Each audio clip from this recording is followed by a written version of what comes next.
ওয়ালাইকুম আসসালাম ওয়া রাহমাতুল্লাহি ওয়া বারাকাতু। বেটা কিছু কইবে নাকি কও? আব্বা আপনার সাথে আমার একটা গুরুত্বপূর্ণ মিটিং আছে।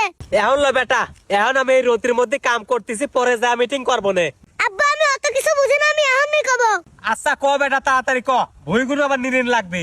আমার ইদানিং রাত্রে ঘুম টুম আসতেছে না। কি কইছে বেটা ঘুম আসে না? কালকেই তো তোকে নতুন ফ্যান লাগা দিলাম। ফ্যানের গুড়ানি মতো শোয়া দিলে আমার ঘুম আসবে না রে। তে এখন কি করা লাগবে রে বেটা? আব্বা আমি একটা কথা কই।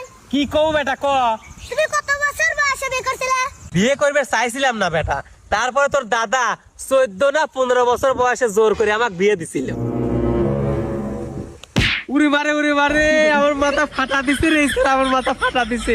তাহলে আমার বয়স 18 বছর হলো কে? সেদিন যে মেয়ে দেখলে সেই মেয়ে কি হলো? আরে ও মেয়ে তো ভালো লয়, ওই মেয়ে চরিত্র সেই খারাপ। চরিত্র খারাপ তাই কি সংসার কি তুই করবে না আমি করব?